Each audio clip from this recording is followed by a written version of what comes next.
Près de 450 plaintes sont arrivées chez le médiateur de la STIB l'année dernière. Des voyageurs qui pour la plupart ne sont pas en ordre de titre de transport. Erreurs techniques, cartes défectueuses mais aussi erreurs de vente, comme le cas de ce jeune homme. C'est un étudiant qui a pris un abonnement scolaire en principe, avec attestation scolaire. Et il lui aurait été délivré un abonnement mensuel.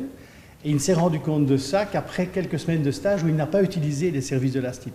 Or, le règlement de la STIB précise qu'au bout d'un mois, on ne peut plus échanger un abonnement qui a été... il faut voir d'où vient l'erreur, est-ce qu'il a bien remis l'attestation, il y a des vérifications que je vais demander à la STIB. Ce genre de plainte, le médiateur en a vu arriver beaucoup plus l'année dernière, une hausse de 55% par rapport à 2016.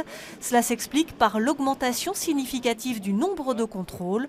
Pour tenter d'y remédier, deux recommandations principales, humaniser les contrôles et privilégier la bonne foi du voyageur. Il y a des cas où on se rend compte que la situation est telle que le contrôleur pourrait dire oui, ok, on se rend compte que la personne n'a pas eu le temps d'aller à l'appareil parce que le bus était bondé, l'arrêt est trop rapproché par rapport à l'arrêt où la personne est montée.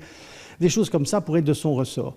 Alors l'autre cas, c'est quand une personne se plaint par après, il faudrait quand même appliquer une présomption d'innocence. Et puis aussi faciliter la vie des usagers en installant par exemple des valideurs hors des véhicules, comme cela se fait dans d'autres grandes villes européennes. Beaucoup de problèmes viennent par des voyageurs qui ont l'impossibilité d'arriver au valideur à bord d'un tram ou d'un bus bondé.